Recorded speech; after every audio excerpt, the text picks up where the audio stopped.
gente tem pensado desde a última semana, desde o último domingo, sobre Natal em perspectivas. E eu gostaria de começar perguntando como você enxerga o Natal.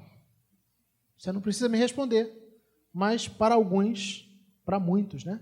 Essa data especial é vista como uma oportunidade ou como uma época de trocar presentes.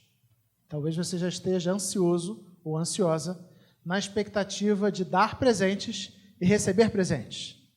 Tão bom quanto dar, talvez até melhor seja receber. Não sei, né? Depende. Tem gente que prefere dar presente, tem outros que preferem receber. Eu gosto de dar presente, mas eu gosto de receber também. Outros diriam que essa época tem a ver com experimentar receitas especiais. Aquelas comidas boas, diferentes, que parece que só aparecem no nosso cardápio na época natalina. Você gosta dessas comidas de Natal? Eu gosto bastante dessas comidas de Natal. Já estou ansioso, na expectativa para comer aquelas comidas especiais de final de ano. Outros ainda diriam que é época de reunir amigos, familiares, de enfeitar a casa, de colocar luzes, pisca-pisca, árvore de Natal. A igreja fica decorada de uma maneira diferente, as ruas ficam decoradas de uma maneira diferente, as casas, apartamentos, você anda com o seu carro ou anda de ônibus, você vê as janelas, né, dos prédios, apartamentos, todas iluminadas.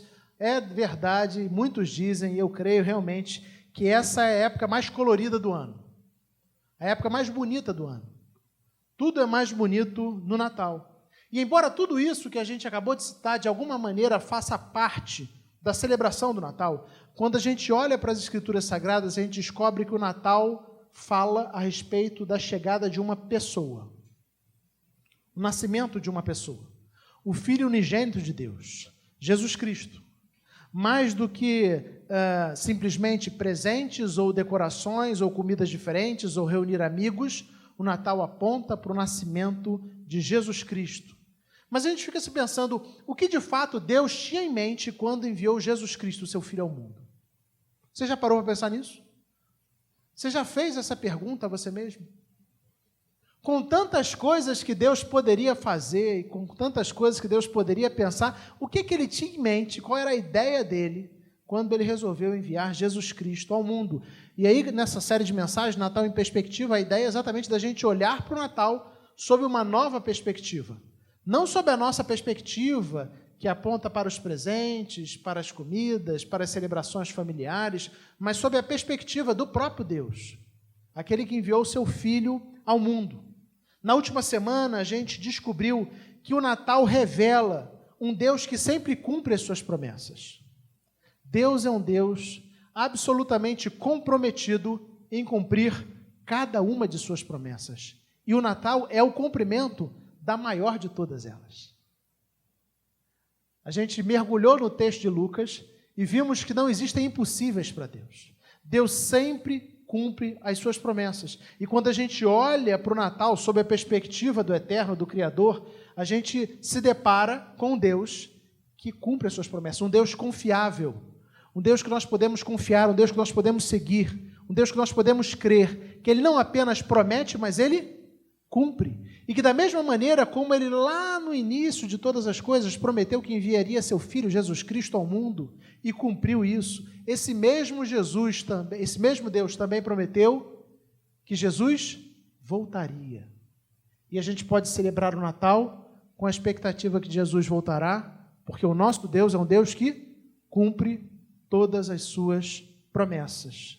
Mas na mensagem de hoje a gente vai dar um passo a mais e vai pensar no Natal como uma oportunidade da gente descobrir o plano maravilhoso de Deus. Eu quero convidar você a abrir sua Bíblia, Evangelho de João, capítulo 1, onde nós vamos ler os versículos de 14 a 18. João 1, de 14 a 18. E antes de fazer a leitura, eu convido você a mais uma vez fechar seus olhos e nós vamos orar pedindo a direção do Santo Espírito de Deus para esse instante. Deus de amor, nós louvamos o Teu nome pela Tua graça, pela Tua bondade, louvamos o Teu nome por nos reunirmos aqui como Teu povo, como Tua igreja, Pai, para celebrar ao Senhor. E nesse instante onde nós abrimos a Tua palavra com o desejo de ouvir a Tua voz, Senhor, nós pedimos a iluminação do Teu Santo Espírito, Pai, que a Tua palavra que é viva e eficaz fale poderosamente aos nossos corações. de maneira que nós sejamos, pela Tua palavra, fortalecidos, desafiados, confrontados, Pai, a caminhar sempre com o Senhor, debaixo da Tua vontade, da Tua direção. Em nome de Jesus nós oramos. Amém. Evangelho de João, capítulo 1, versículos de 14 a 18, onde nós lemos assim: Aquele que é a palavra tornou-se carne e viveu entre nós. Vimos a sua glória, glória como do unigênito vindo do Pai, cheio de graça e de verdade. João dá testemunho dele. Ele exclama: Este é aquele de quem eu falei. Aquele que vem depois de mim é superior a mim, porque já existia antes de mim. Todos recebemos da sua plenitude graça sobre graça, pois a lei foi dada por intermédio de Moisés, a graça e a verdade vieram por intermédio de Jesus Cristo. Ninguém jamais viu a Deus, mas o Deus unigênito, que está junto ao Pai, o tornou conhecido. Amém. O Evangelho de João, se você já fez a leitura do Evangelho de João, você vai perceber que ele se difere um pouquinho dos demais evangelhos. Primeiro, quando nós falamos de evangelhos sinóticos, nós falamos de Mateus, Marcos e Lucas. O Evangelho de João ele tem uma outra perspectiva, uma perspectiva menos narrativa, por assim dizer. Mas, além disso, enquanto o Evangelho de Mateus e de Lucas narram o que aconteceu antes do nascimento, os eventos históricos anteriores ao nascimento de Jesus e tudo aquilo que cercou o nascimento de Cristo e narram a infância de Jesus, Marcos já começa no meio do seu ministério e João toma uma outra direção. João não fala diretamente dos eventos históricos, ele não se preocupa em narrar os fatos históricos que cercaram o nascimento do Messias. Ele, por exemplo, não fala nada sobre o anúncio dos anjos, tanto a José, como aparece em Mateus, como a Maria, como aparece no Evangelho de Lucas. Ele não fala das circunstâncias em que o Messias nasceu, não diretamente. O apóstolo João toma uma outra direção. Ele opta por iniciar o seu evangelho apresentando quem era este homem de quem ele iria falar. Ao invés de narrar os fatos históricos, como aconteceu, a virgem ficou grávida, não. João começa destacando e apontando para os seus leitores quem é esse de quem ele vai falar. E me parece que ele tem uma motivação ao fazer isso. Me parece que é mais ou menos como se João estivesse dizendo assim, olha, ele apresenta a respeito de quem ele está falando, e porque você sabe a respeito de quem ele está falando, que é Jesus Cristo, o Filho unigênito de Deus, tudo aquilo que ele diz que Jesus fez e ensinou, ganha uma relevância diferenciada. Se você olhar com calma os versículos 1 e 2 do próprio capítulo 1, João começa assim o seu evangelho. No princípio era aquele que é a palavra. Ele volta lá no início de todas as coisas. No princípio era aquele que é a palavra. Ele estava com Deus e era Deus. Ele estava com Deus no princípio. Então João começa o seu evangelho apresentando esse Jesus de quem ele vai falar, de quem ele vai narrar, que ele vai contar histórias, vai falar sobre os ensinamentos, mas apontando que esse Jesus é o Filho unigênito de Deus. E aí a gente chega ao versículo 14, texto que nós lemos, onde, de certa forma, quando João apresenta Jesus Cristo, João também apresenta um plano maravilhoso que Deus teve na eternidade. Ele diz assim, aquele que é a palavra, ele está se referindo a Jesus Cristo, tornou-se carne e viveu entre nós. Vimos sua glória, glória como do unigênito vindo do Pai, cheio de graça e de verdade. Jesus é a palavra. As traduções antigas, João Ferreira de Almeida, ao invés de traduzir, chamar de palavra, chama de verbo. Talvez você que já leu outras vezes a Bíblia em tradução João Ferreira de Almeida, se lembre, né? No princípio era o verbo, aquele que era o verbo, né? Assim que a Bíblia se referia na tradução antiga, porque a palavra grega fala do logos, pode ser traduzido tanto como palavra como verbo. Aponta para Jesus como aquele que revela a mente de Deus, e a palavra serve para isso, né? A palavra revela, é por meio da palavra que a gente pensa. A gente pensa por meio da linguagem. É impossível pensar sem linguagem. A gente está sempre pensando através da linguagem. Jesus é a palavra de Deus. A palavra de Deus. E aí a gente volta lá para o Antigo Testamento e lembra da criação, Gênesis capítulo 1, e vê como Deus criou todas as coisas. Você lembra como Deus criou todas as coisas? Como Ele fez? Por meio da palavra. E disse Deus, e aí algo acontecia. Deus dizia, e algo acontecia. Deus criou por meio da palavra. Jesus Cristo. Jesus Cristo, a palavra, o verbo eterno de Deus. O Logos, aquele que revela aquilo que está na mente de Deus. Aquele que revela quem Deus é para o homem. E aí no versículo 14, João diz assim, aquele que é a palavra, se referindo a Jesus, tornou-se carne e viveu entre nós. Ele fala do maravilhoso plano de Deus. O plano de enviar o seu Filho unigênito ao mundo. A Bíblia nos anuncia um Deus que encarnou, que se fez carne,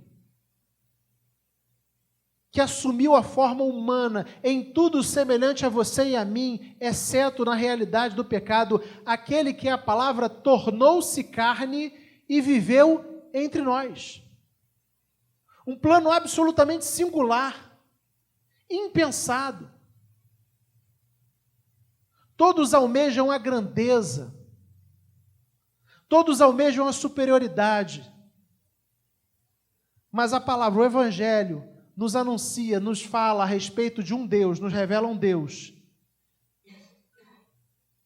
que abre mão da sua glória e da sua grandeza para viver como ser humano, como um de nós, desfrutando de todas as limitações que eu e você desfrutamos.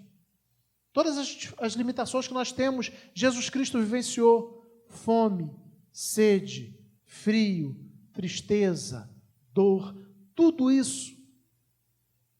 O Deus do Evangelho é o Deus que se identifica com cada um de nós de uma maneira tão profunda, mas tão profunda, que Ele se torna um ser humano, o Verbo encarnado, sem deixar de ser Deus.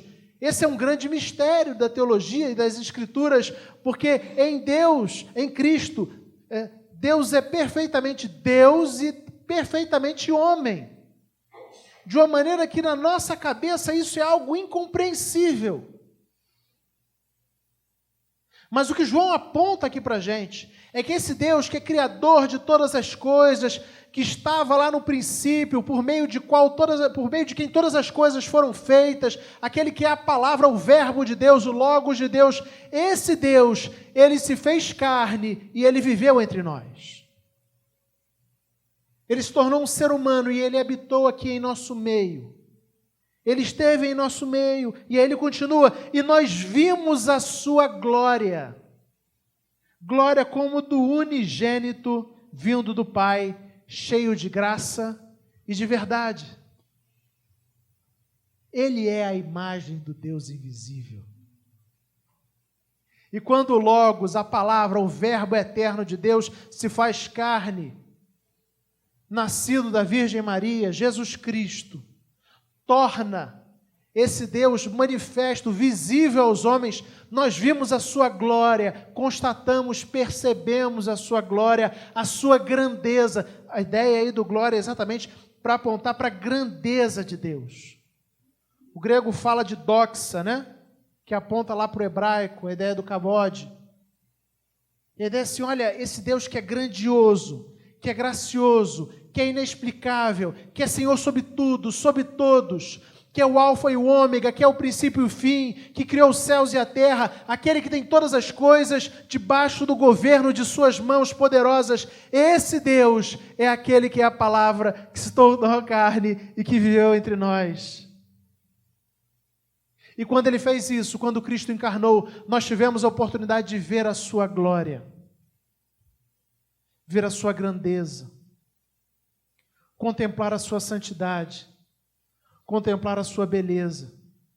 Enquanto eu estudava, pensava, lia alguns comentários a respeito desse texto, eu li um comentário que eu achei muito interessante, onde o escritor falava assim, de certa forma, quando na Bíblia nós temos o Evangelho, é para que todos nós possamos ver a glória de Jesus.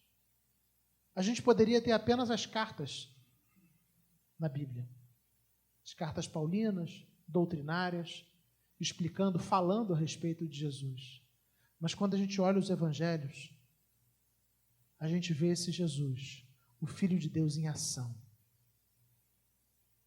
E a gente tem a oportunidade de ver a sua glória, de ver a sua grandeza, de ver a sua bondade, sendo manifesta em casos reais, na vida de pessoas normais como eu e você. De certa forma, não é apenas João e aqueles que estavam ali presentes durante a vida de Jesus que podem dizer, nós vimos a sua glória. Eu e você que lemos os Evangelhos e que encontramos Jesus nos Evangelhos. Podemos dizer também que por meio da palavra de Deus, nós vemos a sua glória. Que a vida do Filho do unigênito de Deus, o Verbo encarnado, revela para a gente a grandeza, a beleza, a santidade, a perfeição do nosso Deus. Aquele que é a palavra, tornou-se carne e viveu entre nós. O Deus Criador do universo. Aquele que não tem início e fim, se submete à condição humana, limitada, temporária, e habita em nosso meio. E vive aqui revelando constantemente a glória do Pai, o caráter do Pai. De maneira que o próprio Senhor Jesus, quando os discípulos perguntam, mostra-nos o Pai, eles pedem, né? Mostra-nos o Pai, o que ele diz? Quem me vê, vê o Pai, porque eu e o Pai somos um. Por isso João pode dizer, nós vimos a sua glória. Nós vimos a sua grandeza. Nós vimos a sua santidade. Nós vimos a sua perfeição. Glória como do unigênito vindo do Pai. João poderia ter optado por dizer que Jesus era o Filho único de Deus. Mas ao dizer e ao chamar Jesus de Filho unigênito, ele combina duas ideias. Unigênis é a ideia de único da mesma essência. Ele não é apenas o Filho de Deus. Ele é Filho de Deus de uma forma que eu e você não somos. E por que eu entendo que João fez isso? Porque versículos antes, ele diz assim no versículo 12, contudo aos que o receberam, os que creram em seu nome, deu-lhes o direito de se tornarem filhos de Deus. Então, quando a gente crê em Jesus, quando nós o recebemos, quando nós cremos no seu nome, nós nos tornamos filhos de Deus. Nem todo mundo é filho de Deus. A gente é filho de Deus quando a gente recebe esse direito por meio da fé. Mas logo depois, ele diz isso no versículo 12, no versículo 14 ele se refere a Jesus como filho de Deus. Mas ele faz questão de dizer que esse filho de Deus, Jesus, é o filho unigênito do Pai. Ele é o unigênito, glória como do unigênito do Pai. Aquele que partilha a essência. Aquele que é um com o Pai. Aquele que também é Deus. Esse é o Jesus Cristo anunciado. Glória como do unigênito, vindo do Pai. E ele termina o versículo 14 dizendo que esse Jesus viveu cheio de graça e de verdade. Cheio de graça e de verdade. Em Jesus nós temos a plena manifestação do Deus que é absolutamente gracioso, bondoso. Um Deus que é justo, santo, mas que escolhe na sua grandeza e na sua graça olhar para cada um de nós com misericórdia, a ponto de enviar seu Filho para morrer em nosso lugar. Deus é muito superior a todos nós. Deus é muito melhor do que todos nós. E Ele poderia ter se relacionado conosco tão somente com base na sua justiça.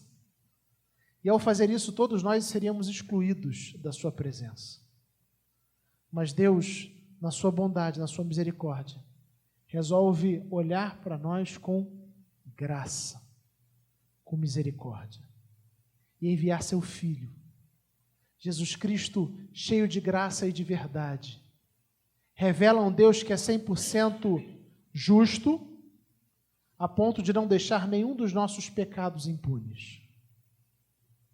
Todos os nossos pecados precisam ser punidos. E por isso Jesus foi enviado. Mas um Deus também 100% gracioso, que não nos pune pelos nossos pecados, mas pune o seu próprio Filho no nosso lugar.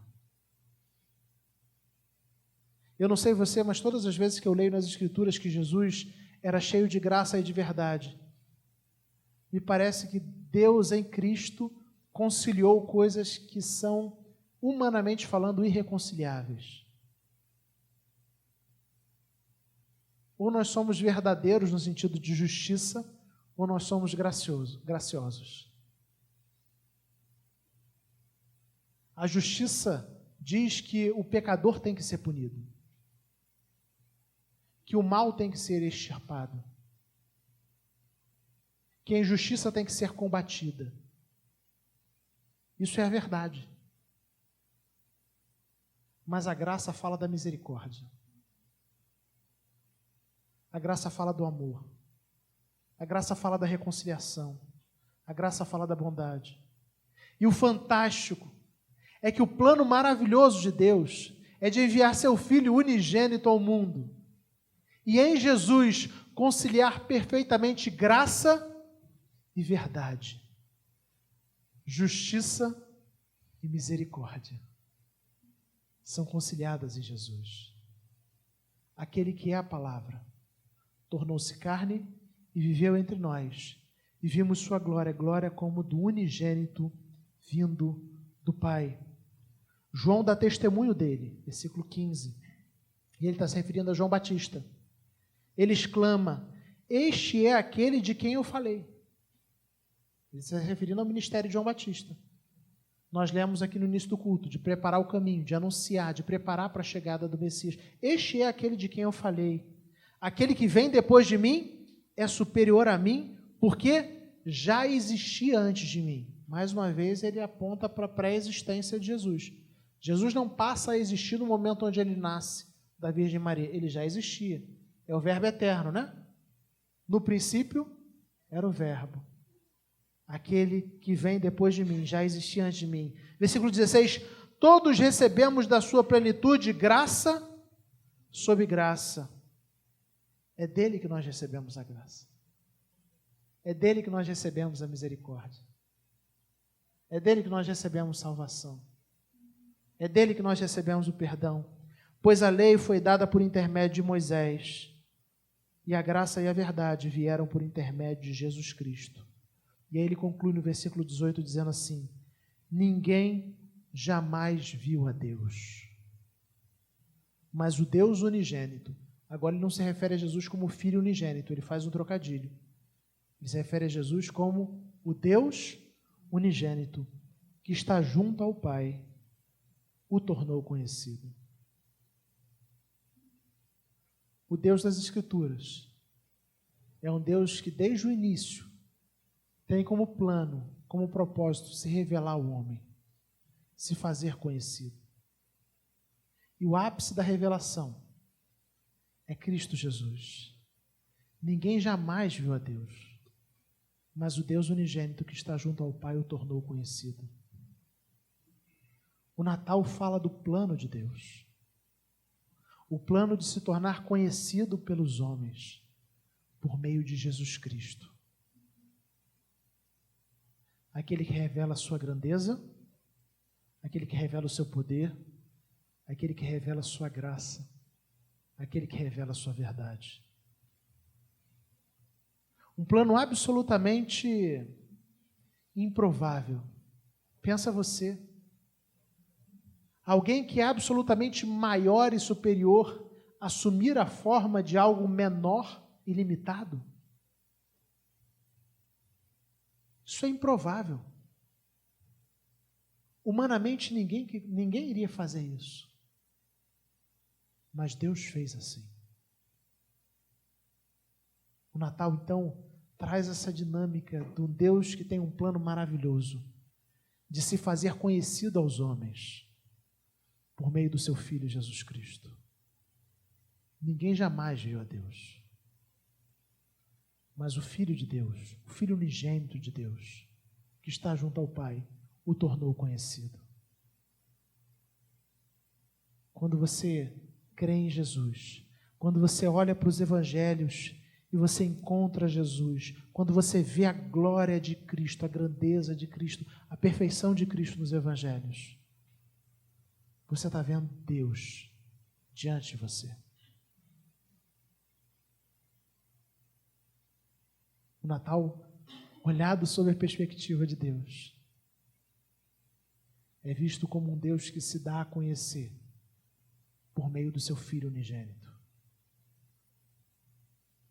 Eu quero caminhar para o fim, então, trazendo algumas aplicações práticas para a gente.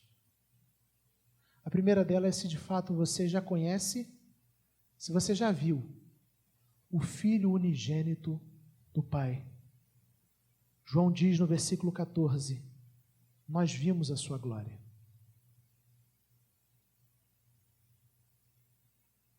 Você de fato já viu, já conheceu, já experimentou a grandeza de Deus? Seus olhos espirituais já foram abertos para você contemplar quem é esse Deus, o quão perfeito, maravilhoso, santo, justo, bom Ele é? Se isso ainda não aconteceu com você, eu quero encorajar você a fazer uma oração. Pedindo isso a Deus, Senhor, eu quero ver a Tua glória. Eu quero ler os evangelhos, eu quero ler a Tua palavra, e eu quero que Cristo Jesus revele quem o Senhor é para mim. Para que eu possa contemplar a Tua grandeza. O Natal fala do Teu plano maravilhoso de se tornar conhecido pelos homens, e eu quero Te conhecer. Eu não quero comemorar apenas um Natal histórico, de um Jesus que veio lá atrás, que morreu, que ressuscitou. Não, eu quero comemorar o Natal que fala do plano de Deus de se tornar conhecido a cada um de nós. Faça essa oração. Se você ainda não conheceu a Cristo de fato, faça essa oração. Mas, em segundo lugar, a segunda aplicação que eu quero trazer para a gente nessa noite, segunda e última aplicação que eu quero trazer essa noite. Os planos de Deus são planos bem diferentes dos nossos. Deus poderia ter agido de muitas formas, de muitas maneiras diferentes para se revelar a gente. Mas Ele escolheu intervir no mundo por meio do seu Filho unigênito. Talvez você ache esse plano absurdo. E muitas vezes a gente fica com a ideia de que os planos de Deus são meio absurdos mesmo. Mas a gente precisa ser lembrado que os planos de Deus sempre são superiores aos nossos. Talvez se você fosse Deus enviando seu Filho ao mundo, você colocasse Jesus para nascer num palácio.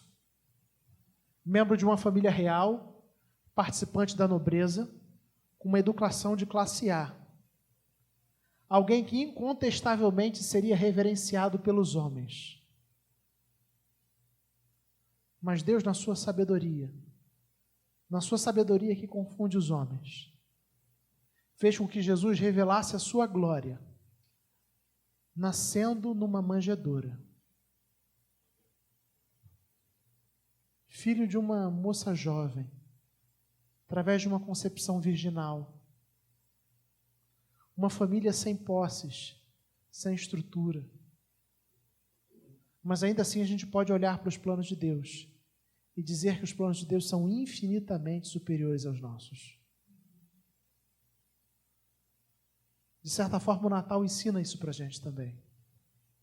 Quantas vezes a gente se pega desconfiado dos planos que Deus tem. E a gente é lembrado também no Natal que os planos de Deus, embora não tomem os caminhos que nós julgamos ser os mais adequados, são melhores que os nossos. Confie nesse Deus. Deus sabe exatamente como conduzir cada um dos seus planos. E os planos dele, são bem superiores aos nossos. Vamos orar? Feche seus olhos, vamos falar com o Senhor.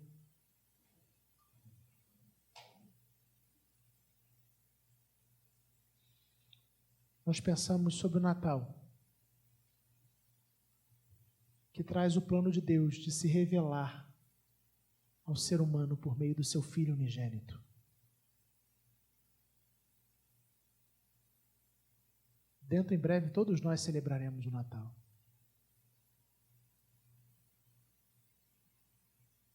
Mas a pergunta é se de fato você já conhece a Cristo. Porque sem conhecer a Cristo é impossível conhecer a Deus. Ninguém jamais viu a Deus, mas o Deus unigênito que está junto ao Pai o tornou conhecido.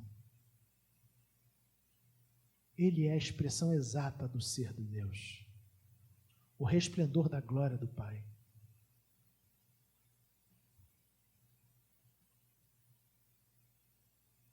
Você já contemplou a grandeza, a glória, a perfeição desse Deus, de fato? Se sim, ore agradecendo. Senhor, obrigado.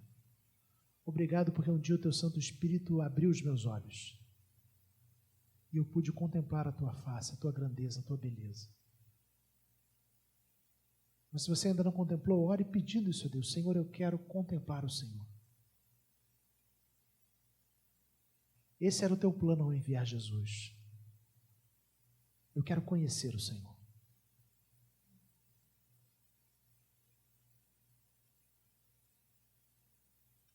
Creia, os planos de Deus são sempre superiores aos nossos.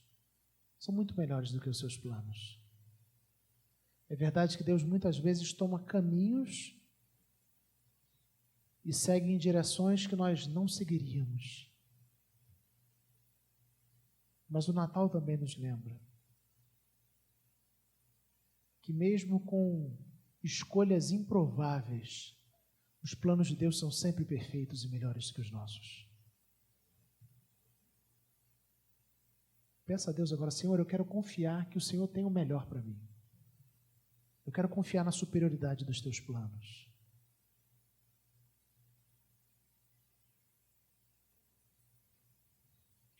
Deus bendito, Deus grandioso, como é maravilhoso a gente abrir a Tua palavra e ouvirmos, Pai, a respeito da Tua graça e da Tua bondade. Ouvirmos, Pai, que Tu és um Deus grande e poderoso, Criador de todas as coisas, mas ainda assim, na Tua misericórdia, Tu és um Deus que quer se revelar a nós. E que o Senhor fez isso por meio de Cristo Jesus, o Teu Filho unigênito. Nós exaltamos o Teu nome, Senhor. Bendizemos o Teu nome.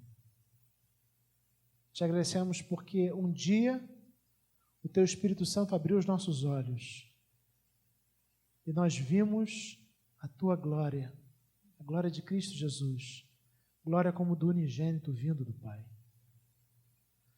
Nós pedimos por aqueles que ainda não tiveram seus olhos abertos, pedindo que o Senhor abra os seus olhos, para que eles possam contemplar a Tua grandeza, a Tua beleza, a Tua santidade, a Tua perfeição, e se prostrem diante do Rei dos Reis e do Senhor dos Senhores.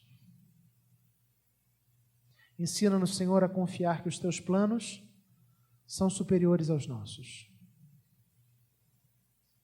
Quantas vezes nós dizemos que Tu és o Deus da nossa vida, mas ainda assim nos pegamos desconfiados, revoltados, inquietos com os caminhos que o Senhor tem dado às nossas vidas. Ensina-nos a confiar em Ti, a descansar em Ti, hoje e sempre, em nome de Jesus. Amém.